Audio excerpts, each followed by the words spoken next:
Kembali viral, Megawati Hangestri berhasil 8x servis beruntun. Ini tanggapan 3 pemain top Turki. Dalam sebuah podcast olahraga populer dari Turki, suasana studio sangat semangat setelah pertandingan antara Manisa BBSK dan Altinorddu. Host memutar kembali momen ketika Megawati Hangestri berhasil melakukan servis beruntun yang membuat lawan kewalahan dan mengakhiri set dengan kemenangan yang meyakinkan. Suara tepuk tangan dan sorakan dari penonton di tribun terdengar, menegaskan betapa luar biasanya penampilan pemain asal Indonesia tersebut. Zehra Gunes, middle blocker dari Vakif Bank, menjadi orang pertama yang memberikan komentar. Ia tersenyum lebar dan mengatakan, "Saya terkejut dan kagum. Tidak mudah melakukan servis beruntun sebanyak itu di level kompetisi ini. Diperlukan fokus, kekuatan mental, dan kepercayaan diri yang besar." Megawati menampilkan performa tersebut dengan sangat elegan. Zehra menambahkan bahwa dia melihat Megawati sebagai pemain yang bisa membawa nuansa baru di Liga Voli Turki, terutama dengan gaya bermainnya yang penuh energi. Tukboglu, pemain yang pernah berpengalaman bermain di luar negeri, juga memberi pujian. Ia mengapresiasi keberanian Megawati tampil percaya diri meskipun ini adalah musim pertamanya di Turki. Ia tahu betul tekanan yang dirasakan pemain asing, tetapi Megawati justru menjadikannya panggung untuk menunjukkan kemampuan. Servis beruntunnya melawan Altinorddu bukan hanya mencetak angka, tapi juga simbol semangat pantang menyerah. Tukboglu penasaran bagaimana perkembangan performa Megawati di pertandingan berikutnya. Melissa Vargas, pemain oposit andalan Fenerbahce dan tim nasional Turki, memberi komentar yang lebih emosional. Sebagai oposit, saya tahu betapa sulit menjaga konsistensi servis.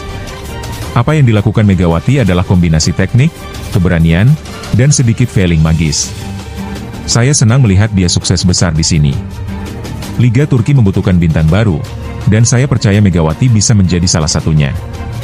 Vargas bahkan berharap suatu hari bisa berhadapan langsung dengan Megawati di Sultan Larlik, untuk menyaksikan duel antara dua pemain power opposite. Malam itu, studio podcast olahraga di Istanbul terasa lebih hidup dari biasanya. Lampu sorot diarahkan ke meja bundar dengan 4 kursi. 3 diantaranya diisi oleh Zehra Gunes, Tukbasenoglu, dan Melissa Vargas. Sang host, seorang jurnalis terkenal, membuka acara dengan penuh semangat, menyapa pendengar dan membahas momen viral tersebut. Selamat malam, pendengar setia. Malam ini kita bahas momen yang viral di media sosial Turki.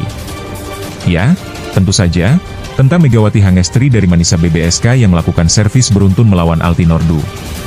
Performa luar biasa yang membuat banyak orang terkesima, katanya sambil memutar cuplikan highlight pertandingan.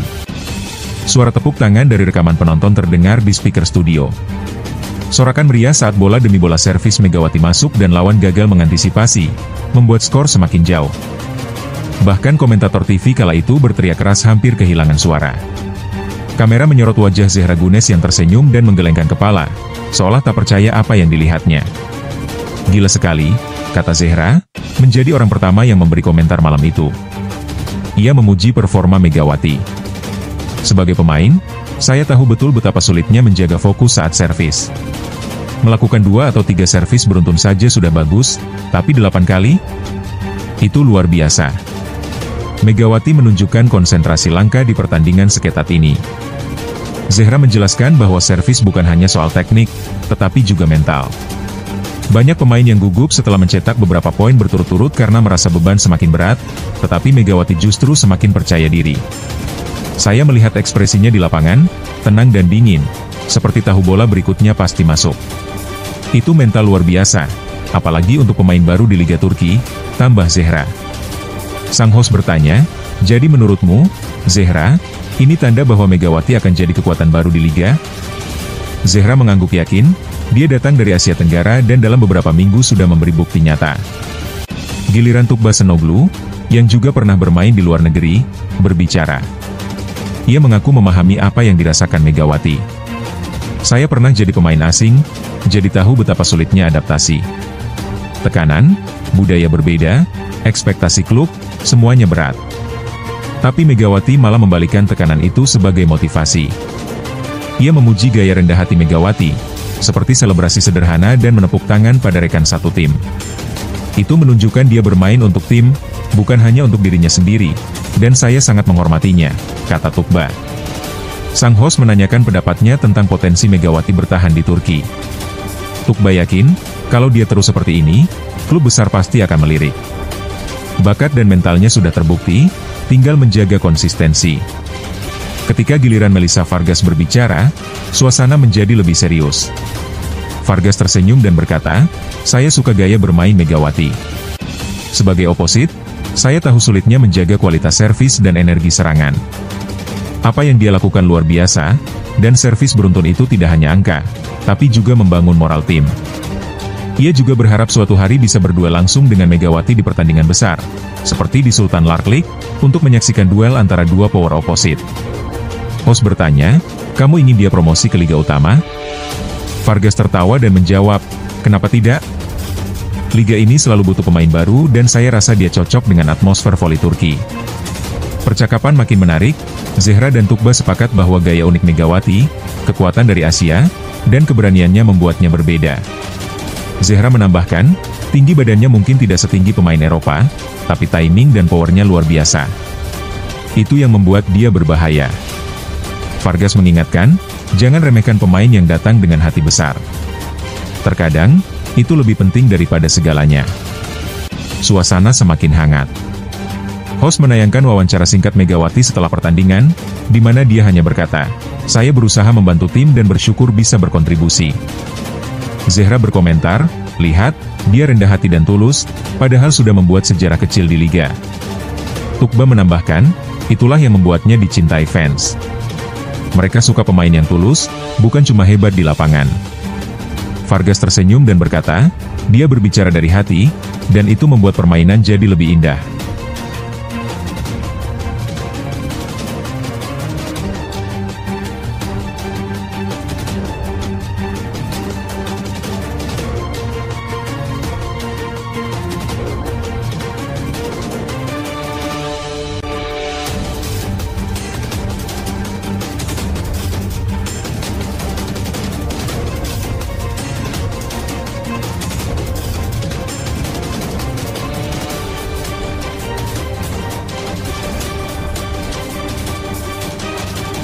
Menyambut kompetisi kualifikasi Piala Dunia 2026, Timnas Indonesia tengah melakukan persiapan matang dengan target utama meraih hasil terbaik.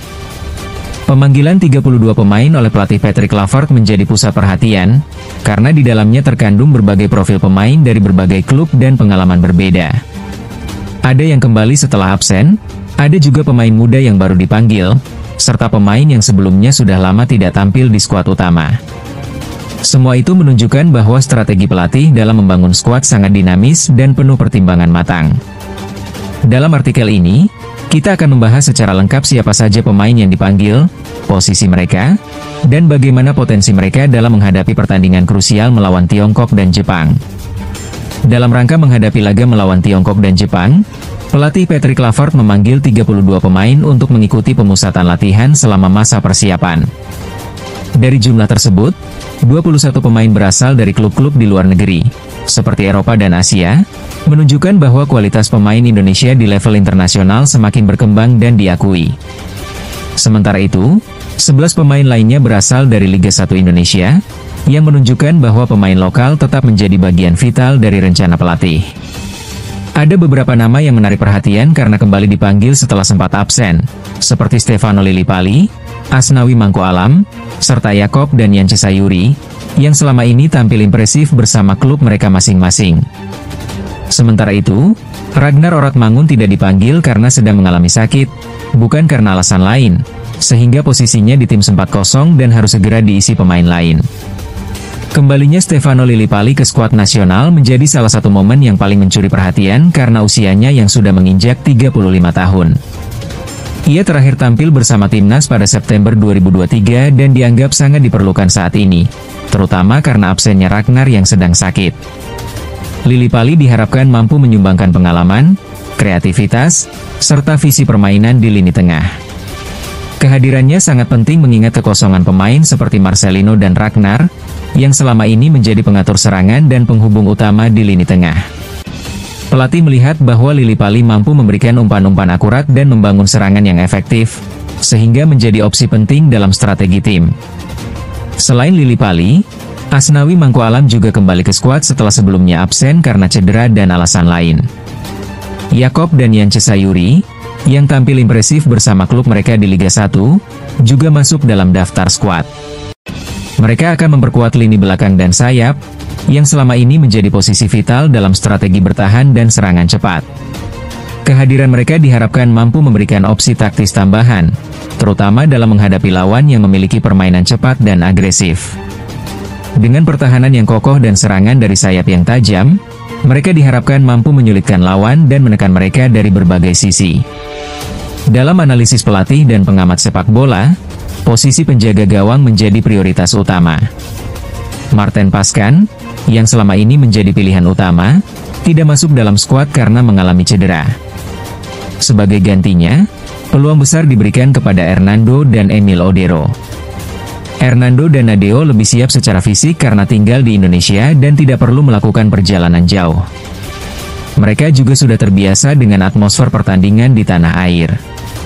Sementara Emil Odero, yang bermain di kompetisi Eropa, masih menghadapi tantangan waktu dan kesiapan, mengingat belum tentu bisa segera bergabung dan bermain penuh.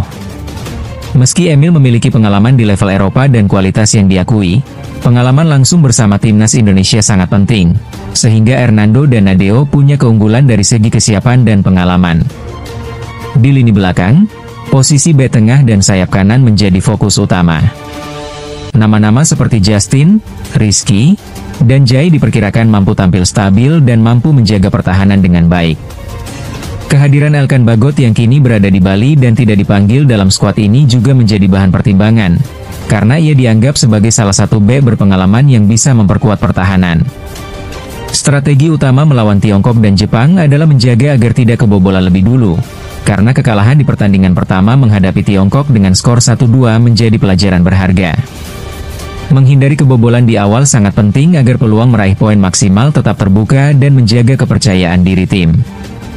Di lini tengah, kekuatan utama terletak pada kombinasi pemain seperti Ricky Kambuaya, Tom Ha, dan Joey Pelupesi.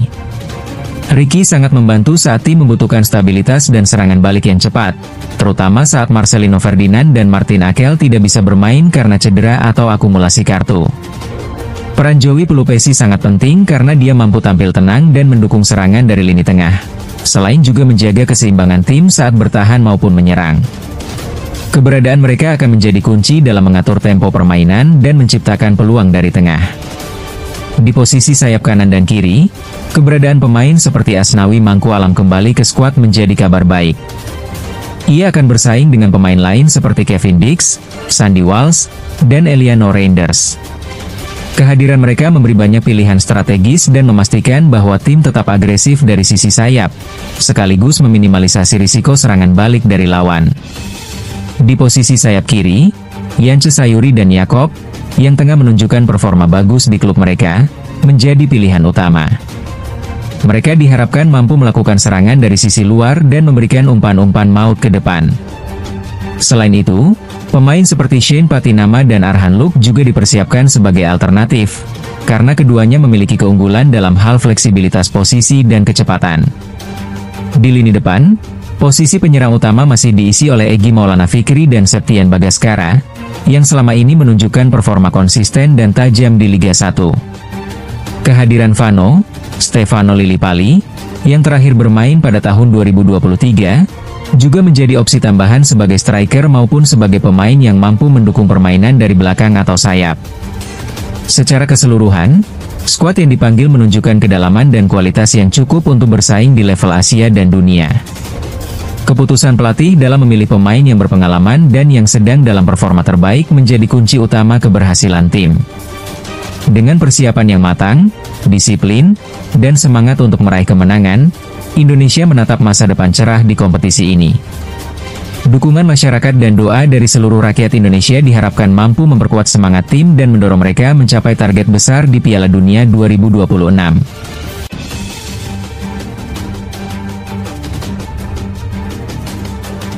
Pertarungan sengit antara Uruguay dan timnas Indonesia, uji coba bergengsi dan strategi baru yang menggebrak. Dalam dunia sepak bola internasional, setiap langkah dan pertemuan membawa makna besar. Terlebih jika melibatkan tim-tim besar seperti Uruguay yang dikenal dengan sejarah panjang dan prestasi gemilang di panggung global. Di saat yang bersamaan, Indonesia terus berbenah, menyiapkan skuad terbaiknya untuk menghadapi tantangan dari berbagai negara. Kini, kabar terbaru datang dari dua sisi yang penuh ketegangan dan antusiasme tinggi. Rencana uji coba antara Uruguay dan Garuda serta dinamika di balik layar terkait pemain dan pelatih yang sedang menjadi perbincangan hangat. Uruguay, si raksasa Amerika Selatan, mengintip timnas Indonesia. Satu kabar yang cukup mengguncang dunia sepak bola Indonesia adalah keinginan dari Federasi Sepak Bola Uruguay untuk menjajal kekuatan skuad Garuda. Melalui pernyataan resmi dari Duta Besar Uruguay untuk Indonesia, Cristina Gonzalez, pihaknya menyatakan kesiapan menyelenggarakan pertandingan uji coba dengan tim nasional Indonesia. Mereka berjanji akan menurunkan skuad terbaik yang dimiliki, demi menunjukkan komitmen serius dalam menjalin hubungan sepak bola yang erat dan mempererat hubungan diplomatik kedua negara yang akan dirayakan pada 2026 mendatang. Sinyal positif ini bukan sekadar isapan jempol. Rencana ini dianggap sebagai langkah strategis yang akan memberikan manfaat besar bagi kedua belah pihak. Tidak hanya sebagai ajang uji coba biasa, pertandingan ini akan menjadi momentum penting untuk menilai kemampuan tim Garuda menghadapi salah satu kekuatan dunia yang sudah berpengalaman di Piala Dunia. Apalagi, pertandingan ini diyakini akan menjadi salah satu rangkaian dari perayaan hubungan diplomatik Indonesia dan Uruguay yang akan memasuki babak baru. Dukungan dari Menpora dan PSSI. Menanggapi rencana besar ini, Menpora Dito Arijo menyambut positif dan menyatakan dukungannya penuh. Ia melihat pertandingan ini sebagai peluang emas bagi Indonesia untuk mengukur kekuatan sekaligus memperbaiki kekurangan yang ada. Menpora menegaskan bahwa momen ini akan menjadi ajang pembuktian dan pengalaman berharga bagi para pemain muda dan senior timnas. Ia juga menyampaikan bahwa pihaknya akan membawa usulan ini ke PSSI untuk dibahas lebih lanjut, memastikan segala aspek teknis dan administrasi berjalan lancar. Sementara itu, PSSI selaku induk sepak bola nasional juga menunjukkan sikap terbuka dan antusias. Rencana ini diyakini akan memberikan manfaat jangka panjang, tidak hanya dari segi peningkatan kualitas permainan, tetapi juga dari segi peningkatan poin FIFA yang sangat penting untuk posisi timnas Indonesia di kancah dunia. Tentunya, seluruh elemen terkait akan bekerja keras untuk menyukseskan agenda besar ini, demi kebanggaan bangsa dan nama Indonesia di mata dunia. Strategi baru dan taktik menegangkan di lapangan. Selain kabar tentang pertandingan internasional yang akan datang, kabar lain yang tak kalah menarik adalah perkembangan di skuad Garuda. Pelatih kepala Patrick Clifford dikabarkan tengah menyiapkan strategi dan formasi baru yang akan membuat lawan-lawannya gentar. Salah satu pemain yang menjadi perhatian utama adalah Stefano Lillipali, yang kembali menunjukkan performa impresif dan siap memberikan kontribusi nyata. Lillipali, yang sebelumnya sempat absen dari skuad utama, kini dipanggil kembali oleh Clifford. Keputusan ini bukan tanpa alasan. Dalam laga uji coba terakhir, Lillipali mampu menunjukkan kelasnya dengan mencetak gol dan memberikan assist penting yang membantu Indonesia meraih kemenangan. Dengan pengalaman bermain di Borneo FC dan konsistensinya di lapangan, pemain berusia 22 tahun ini diyakini akan menjadi ancaman serius bagi pertahanan lawan. Formasi 3-4-1-2 dan potensi peran Lillipali. Pelatih Clifford dikabarkan akan menggunakan formasi 3-4-1-2 yang fleksibel dan menyerang. Dalam skema ini, Stefano Lillipali berpotensi menempati posisi sebagai gelandang serang, di mana ia bisa menjadi penghubung utama antara lini tengah dan depan. Kecepatan, visi bermain, dan insting golnya membuatnya cocok untuk peran ini. Ia akan menjadi senjata rahasia, yang mampu membuka celah di lini pertahanan lawan dan menciptakan peluang emas. Selain itu, ada kemungkinan Lillipali akan dipasang berduet dengan Romney, pemain muda berbakat yang dikenal dengan kecepatan dan ketajamannya di depan gawang. Kombinasi pengalaman dan kecerdasan Lillipali dengan kecepatan Romney bisa menjadi formasi mematikan saat menghadapi tim-tim besar seperti Jepang atau bahkan saat melawan kekuatan lain di Asia. Persaingan di lini depan dan tengah akan semakin ketat, namun peluang Lillipali untuk membuktikan kapasitasnya sangat terbuka lebar. Peran penting dan masa depan Cher. Taktik ini membuka peluang besar bagi Lillipali untuk menunjukkan bahwa usia bukanlah penghalang. Selama performa dan konsistensi tetap terjaga, pemain muda ini bisa menjadi motor penggerak utama dalam skuad Garuda. Dengan pengalaman yang diakumulasi di klub dan kepercayaan dari pelatih, Lillipali berpeluang besar menjadi salah satu pemain kunci di masa depan. Di sisi lain, Ketua Umum PSSI, Thohir, menyatakan bahwa mereka sangat mendukung kemajuan pemain keturunan Indonesia di luar negeri, termasuk Lily Pali. Ia menegaskan bahwa Indonesia terbuka untuk semua talenta berbakat dan siap memberikan panggung terbaik bagi mereka untuk berkembang dan memperkuat tim nasional. Persaingan dan tekad membara. Kedatangan sosok baru seperti Simon Tahamata juga menjadi sorotan. Mantan pemain Belanda Indonesia ini akan memegang posisi sebagai Kepala Bidang Pemantau Bakat, Scouting, Timnas Indonesia. Ia memiliki latar belakang yang kuat, baik sebagai pemain maupun pelatih, dan dikenal peduli terhadap pemain keturunan Indonesia di Belanda. Kehadirannya diyakini akan membawa angin segar dalam proses pencarian dan pengembangan bakat-bakat muda. Dengan pengalaman bermain di klub-klub top Belanda dan membela tim nasional Belanda, Tahamata membawa visi baru dan strategi scouting yang tajam. Ia akan bekerja sama dengan Romny Stefano Lillipali dan tim pelatih lainnya untuk mencari talenta berbakat yang bisa membantu Indonesia bersaing di level internasional. Momentum menuju puncak prestasi.